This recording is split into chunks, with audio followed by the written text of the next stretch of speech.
नमस्कार। लक्ष्मण धारा education platform में आपका स्वागत है। और अपन बातचीत कर रहे थे एनसीईआरटी सीरीज़ के अंदर, जो अपने राजस्थान के प्रत्येक गवर्नमेंट एग्ज़ाम के लिए महत्वपूर्ण होती है। एनसीईआरटी प्रत्येक एग्ज़ाम का आधार होती है और इसकी सीरीज़ चला रहे थे प्रत्येक क्लास के अकॉर्डिंग। और आज की वीडियो में अपन बात करेंगे क्लास 6 के पार्ट 3 की, यानी अध्याय 3 की बात करेंगे, जिसका नाम है आरंभिक नगर। और इस आरंभिक नगर अध्याय से किस तरीके से कौन कौन से वन लाइनर एमसीक्यू क्वेश्चन बनते हैं, और थोड़ी बहुत अंदर की डिटेल क्या क्या रहने वाली है उसकी भी बातचीत करेंगे। तो चलिए शुरू करते हैं आरंभिक नगर के बारे में। इससे पहले अध्याय 2 और अध्याय 1 के अगर वीडियो आपने नहीं देखे हैं तो उसको देखने के लिए ज्वाइन करें लक्ष्मण धारा एजुकेशन यूट्यूब चैनल। वहाँ पे आप सर्च करोगे तो आपको मिलेगी प्लेलिस्ट में जाओगे तो आपको मिलेगा 6 क्लास की, जो एनसीईआरटी 6 क्लास की प्लेलिस्ट मिलेगी। वहाँ से आप इस दोनों वीडियो को, आगे के जो दोनोों वीडियोस को देख सकते हैं। उसके बाद इस तीसरी वीडियो का आनंद लीजिए। तो चलिए आरंभिक नगर में सबसे पहले बात करेंगे हड़प्पा की कहानी। तो हड़प्पा 150 साल पहले पंजाब में पहली बार रेलवे लाइन बिछाई जा रही थी, और इस काम में जुटे इंजीनियरों को अचानक पूरा स्थल मिला जो आधुनिक पाकिस्तान में है। उन्होंने सोचा कि एक ऐसा खंडार है जहाँ से ईंटें मिलेगी। ये सोचकर विशाल खंडर से हज़ारों ईंटों को उखाड़ ले गए, उन्हें रेलवे लाइन में बिछा दिया और इमारतें नष्ट हो गई। तो हड़प्पा की शुरुआती कहानी कुछ इस प्रकार रहती है। जैसे जैसे अपन बड़ी क्लासों में बढ़ते जाएंगे वैसे वैसे इसके पूरे तथ्य और डेट आती रहेगी, लेकिन ये सामान्य जानकारी यहाँ पे दी हुई है। हड़प्पा के नगरों की विशेषता ये थी कि पश्चिम भाग में छोटा था लेकिन ऊंचाई पर बना हुआ था, पूर्वी भाग बड़ा था लेकिन निचले इलाके में बना हुआ था। उन ऊंचाइयों वाले भाग को पुरातात्विक विदों ने दुर्ग की संज्ञा दी, ठीक है ना, दुर्ग नगर की संज्ञा दी, तथा निचले को नगर की संज्ञा दी। दोनों को 4 दीवारी पक्की ईंटों से बनाई गई थी, यानी दोनों की 4 दीवारी थी वो पक्की ईंटों से बनाई हुई थी। मोहनजोदड़ो में खास तालाब बनाया गया था। पुरातात्विक विदों ने इसे महान स्नानागार की संज्ञा दी। ईंटों और प्लास्टर का इस्तेमाल किया गया। पानी को रोकने के लिए चारकोल की भी परत चढ़ाई गई थी इसके ऊपर, ठीक है। आगे बात करें, इस स्नानागार में चारों ओर कमरे बनाए गए तथा स्नानागार में उतरने के लिए सीढ़ियां बनाई गई। इसमें पानी भरने के लिए पास में एक कुआं बना होता था। कालीबंगा और लोथल जैसे अन्य नगरों में अग्निकुंड मिले जहां संभवतः यज्ञ किए जाते होंगे।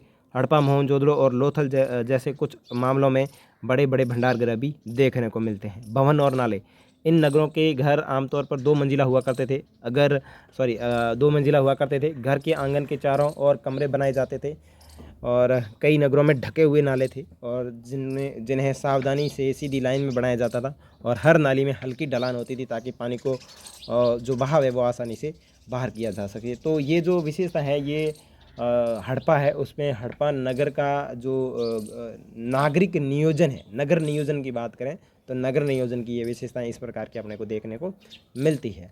और अक्सर घरों की नाली को सड़कों की नाली से जोड़ दिया जाता था, जो पानी में जो बाद में बड़े नालों में मिल जाती थी। इस जगह जगह पर मैन होल बनाए गए जिनके जरिए उनकी देखभाल और सफाई की जाती थी। तो देखिए 1000 साल पहले भी किस तरीके की एक सुसज्जित व्यवस्था अपनाई गई थी, और सड़क का निर्माण योजनाबद्ध तरीके से किया हुआ था। अब बात करें हड़प्पा में व्यापार की, तो यहाँ से प्राप्त वस्तुओं में सबसे आकर्षक मन के बाँट और फलक हैं। हड़प्पा सभ्यता के लोग पत्थर की मोहरें बनाते थे। आयताकार मोहर पर सामान्यतः जानवरों के चित्र देखने को मिलते हैं। हड़प्पा सभ्यता के लोग काले रंग की डिज़ाइन की हुई खूबसूरत लाल मिट्टी के बर्तनों का उपयोग करते थे। और 7000 साल पहले मेहरगढ़ में कपास की खेती होती थी। इसके भी साक्ष्य अपने को देखने को मिलते हैं। मोहनजोदड़ो से कपड़े के टुकड़े के अवशेष, चांदी के एक फूलदान के ढक्कन तथा कुछ अन्य तांबे की वस्तुओं से चिपके हुए मिले हैं। पक्की ईंटों तथा फेंस से बनी तकलियाँ जो सूत कताई का संकेत देती हैं। फेंस से मन के चूड़ियाँ वाले और छोटे बर्तन बनाए जाते थे। हड़प्पा के लोग तांबे का आयात संभवतः आज के राजस्थान से करते थे, और पश्चिमी एशियाई देश ओमान से तांबे का आयात किया जाता था। देखो, तांबे का आयात हड़प्पा के लोग 2 जगह से करते थे। एक तो करते थे राजस्थान से, दूसरा करते थे ओमान से। कहाँ से करते थे? पश्चिमी एशियाई देश ओमान से करते थे। कांसा बनाने में तांबे के साथ टिन धातु का आयात आधुनिक ईरान से किया जाता था, अफगानिस्तान से किया जाता था। देखो, कांसा बनाने के लिए तांबे के साथ जो टिन धातु मिलाई जाती है उसका आयात आधुनिक ईरान और अफगानिस्तान से किया जाता था। सोने का आयात आधुनिक कर्नाटक, और बहुमूल्य धातु की बात करें तो गुजरात। सोना कहाँ से लाया जाता था? कर्नाटक से। और बहुमूल्य धातु की बात करें जैसे हीरा जवाहरात है तो कहाँ से लाए जाते थे? ये लाए जाते थे अपने गुजरात से, और ईरान से, अफगानिस्तान से, ठीक है।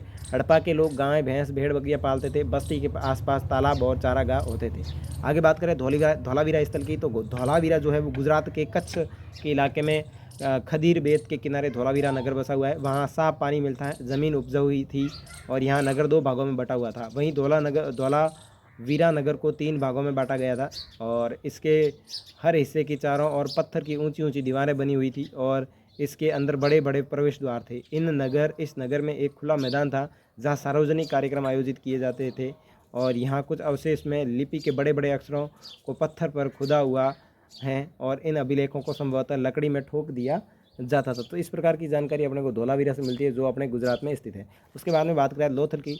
गुजरात की खंभात की खाड़ी से मिलने वाली साबरमती की एक उपनदी के किनारे बसा हुआ लोथल नगर ऐसे स्थान पर बसा था जहाँ कीमती पत्थर जैसा कच्चा माल आसानी से मिल जाता था और इस नगर में एक भंडारगृह था। इस भंडारगृह से मोहर और मुद्रांकन या मोहर बदी गीली मिट्टी पर दबाने से बनी उनकी छाप के अवशेष मिलते हैं। तो मोहर बदी के अवशेष अपने को कहाँ से मिलते हैं? तो मोहर बदी के जो अवशेष है वो अपने को मिलते हैं लोथल से। अब ये मोहर बदी होती क्या है जो मैंने आगे आपको समझाया है। यहाँ से मन के बनाने का कार्य भी करने के प्रमाण मिलते हैं। आगे बात करें मुद्रा अंकन या मोहर बदी क्या चीज़ होती है। तो देखो, मोहर का उपयोग सामान से भरे उन थैलों को चिन्हित करने के लिए किया जाता था जिन्हें एक जगह से दूसरी जगह भेजना होता था, ठीक है। और थैलों को बंद करने के बाद उनके मुहाने पर गिल्ली मिट्टी पोत दी जाती थी और उनके ऊपर मोहर लगा दी जाती थी। इसे मोहर बदी कहा जाता था, ठीक है। अगर मोहर टूटी हुई है तो ये साबित हो जाता है कि उस माल के साथ में कोई छेड़छाड़ी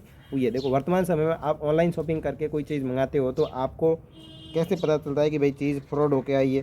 फ्रॉड होके आई है इसका मतलब ये है कि उसकी सील जो ऊपर पैकिंग आती है वो पैकिंग टूटी हुई होगी, ठीक है। तो उसके साथ में कोई छेड़छाड़ हुई है। अगर टूटी हुई नहीं है तो आपकी जो वस्तु है वो बिल्कुल सही आई है, ठीक है। तो पहले के ज़माने में इतनी टेक्नोलॉजी थी नहीं, तो लोग क्या करते थे, कोई भी वस्तु जहाज़ के माध्यम से व्यापार करते थे। पानी का मतलब पानी में जहाज़ चलाते थे तो एक जगह से दूसरी जगह भेजनी है तो जिस जगह से भेज रहे थे, मान लो भाई भारत में अपने धौलावीरा या फिर यहाँ से भेज रहे हैं लोथल से, ठीक है ना। तो यहाँ से कोई चीज़ भेज रहे हैं, उनको भेजनी है मेसोपोटामिया, ठीक है, मेसोपोटामिया की सभ्यता में भेजनी है। तो वो क्या करते थे, उस वस्तु के ऊपर यानी एक थैले में डाल दी वस्तु के ऊपर थैले की जहाँ बंद होती है जगह उसके ऊपर गीली मिट्टी पोत देते थे और गीली मिट्टी के ऊपर जहाँ से सामान भेजा जा रहा है उसके ऊपर एक सील लगा देते यानी मोहर लगा देते थे, ठीक है। और अगर वो मोहर रास्ते में कहीं टूटी हुई मिल जाती थी या फिर वो मिट्टी कहीं से हटी हुई मिल जाती थी तो पता चल जाता था कि इस जो वस्तु भेजी दी गई है उसके साथ में किसी भी प्रकार की छेड़खानी हुई है, ठीक है। आगे देखते हैं, मिस्र की सभ्यता में बड़े बड़े मकबरे बनवाए जाते थे जिन्हें पिरामिड पिरामिड के नाम से जाना जाता था और राजा के मरने के बाद उनको इन्हीं के अंदर सुरक्षित दफना दिया जाता था जिसको मम्मी की संज्ञा दी जाती है। तो देखो, अपने मुद्रांकन पढ़ लिया। मुद्रांकन के बाद में अपने मिस्र सभ्यता की बात की जहाँ पे मकबरे बनवाए जाते थे जिनको क्या कहते हैं, पिरामिड कहते हैं। क्या कहते हैं? पिरामिड कहते हैं। और इन पिरामिड के अंदर वहाँ के जो मिस्र के राजा लोग थे वो मरते थे, उन मरने के बाद में उनको क्या किया जाता था, जो पिरामिड बनाए गए थे, मकबरे बनाए गए थे, उनमें दफनाया जाता था जिनको मम्मी की संज्ञा दी जाती है। अब बात कर लेते हैं कुछ महत्वपूर्ण तिथियों की। जैसे बात करें मेहरगढ़ के कपास की खेती के साक्ष्य लगभग 7000 साल पहले प्राप्त हुए। नगरों का आरंभ 4700 साल पहले। हड़प्पा के नगरों की अंत की शुरुआत की बात करें तो 3900 साल पहले। अन्य नगरों के विकास की बात करें तो 2500 साल पहले। और इसके अंदर जो अपन ने शब्द देखे, नगर, नहर, दुर्ग, शासक, लिपिक, मोहर, शिल्पकार, धातु विशेषज्ञ, कच्चा माल, हल और सिंचाई, इन शब्दों का अपन ने इसके अंदर प्रयोग किया। आगे देखें, यहाँ पे आपके सुमेल करने वाले प्रश्न इंपॉर्टेंट थे। तो तांबा कहाँ से लाते थे? राजस्थान से। सोना कहाँ से लाते थे? कर्नाटक से। टिन कहाँ से लाते थे? अफगानिस्तान से। और बहुमूल्य पत्थर कहाँ से लाते थे? गुजरात से। आगे वन लाइनर MCQ की बात करें तो देखो, हड़प्पाकालीन नगरों के निर्माण कब प्रारंभ होते हैं? तो 4700 साल पहले प्रारंभ होते हैं। हड़प्पा नगरों के ऊंचे भाग को पुरातात्विक वेदाओं ने जो पुरातात्विक वेद थे उन्होंने क्या नाम दिया? नगर दुर्ग। मोहनजोदड़ो से प्राप्त विशाल स्नानागार में जल रिसाव को रोकने के लिए किसका प्रयोग किया जाता था? प्लास्टर का प्रयोग किया जाता था या फिर चारकोल का प्रयोग किया जाता था। आगे बात करें, प्राचीन काल में बाट निर्माण में किस पत्थर का उपयोग किया जाता था? चट पत्थर का उपयोग किया जाता था। कौन से पत्थर का उपयोग किया जाता था? चट पत्थर का उपयोग किया जाता था। आगे देखें, मेहरगढ़ में कपास की खेती के प्रमाण कितने वर्ष पुराने मिलते हैं? तो कितने वर्ष पुराने मिलते हैं? 7000 वर्ष पुराने देखने को मिलते हैं, ठीक है। आगे बात करें, प्राकृतिक रूप से प्राप्त होने वाला सामान या फिर किसानों व पशुपालकों से प्राप्त होने वाला सामान क्या कहलाता था? कच्चा माल कहलाता था, ठीक है ना। कच्चा माल कहाँ से प्राप्त होता था? किसानों और पशुपालकों से। आगे बात करें, हड़प्पा के लोग तांबे का आयात कहाँ से करते थे? वर्तमान राजस्थान से। कहाँ से करते थे? वर्तमान राजस्थान से करते थे। हड़प्पा काल में तांबे के साथ मिलाई जाने वाली टिन धातु का आयात कहाँ से किया जाता था? आधुनिक ईरान व अफगानिस्तान से इसका आयात किया जाता था, यानी खरीदी जाती थी। आगे बात करें हड़प्पा काल में सोने का आयात कहाँ से किया जाता था? तो कर्नाटक से किया जाता था। आगे बात करें धोलावीरा नगर कहाँ पर स्थित है? तो गुजरात के अंदर स्थित है। धोलावीरा से प्राप्त अभिलेखों को किस में जड़ा जाता था? लकड़ी के अंदर जड़ा जाता था। आगे बात करें गुजरात के किस सभ्यता स्थल से कृत्रिम बंदरगाह के साक्ष्य मिलते हैं? तो लोथल से कृत्रिम बंदरगाह के अपने को साक्ष्य देखने को मिलते हैं। आगे 2-3 प्रश्न और है, देख लेते हैं। मन के बनाने के कारखाने के अवशेष कहाँ से प्राप्त हुए? तो लोथल से प्राप्त हुए। कहाँ से प्राप्त हुए? लोथल से प्राप्त हुए। कहाँ से प्राप्त हुए? लोथल से। हड़प्पाकालीन सभ्यता के विनाश की शुरुआत कब से मानी जाती है? 3900 साल पहले की। ठीक है। आगे बात करें मिस्र के शासकों के द्वारा बनाए गए बड़े मकबरे क्या कहलाते थे? पिरामिड। और इन्हीं पिरामिडों के अंदर जो मिस्र के शासक होते थे उनके जो शव रखे जाते थे उनको क्या कहा जाता था? मम्मी कहा जाता था। और हड़प्पा के विनाश के बाद अन्य नगरों का निर्माण के प्रमाण की बात करें तो वो 2500 वर्ष बाद में प्राप्त होते हैं। तो ये थी अपनी आज की 3rd क्लास। आई होप आपको पसंद आई होगी। अगर पसंद आई हो तो लाइक करें, शेयर करें, साथ ही साथ कमेंट करके बताएं आपको कौन सा स्टडी मटेरियल चाहिए। और साथ ही साथ लक्ष्मणधारा एजुकेशनल प्लेटफॉर्म को सब्सक्राइब करें। जय हिंद, जय भारत। मिलते हैं अगली क्लास के अंदर, तब तक के लिए गुड बाय।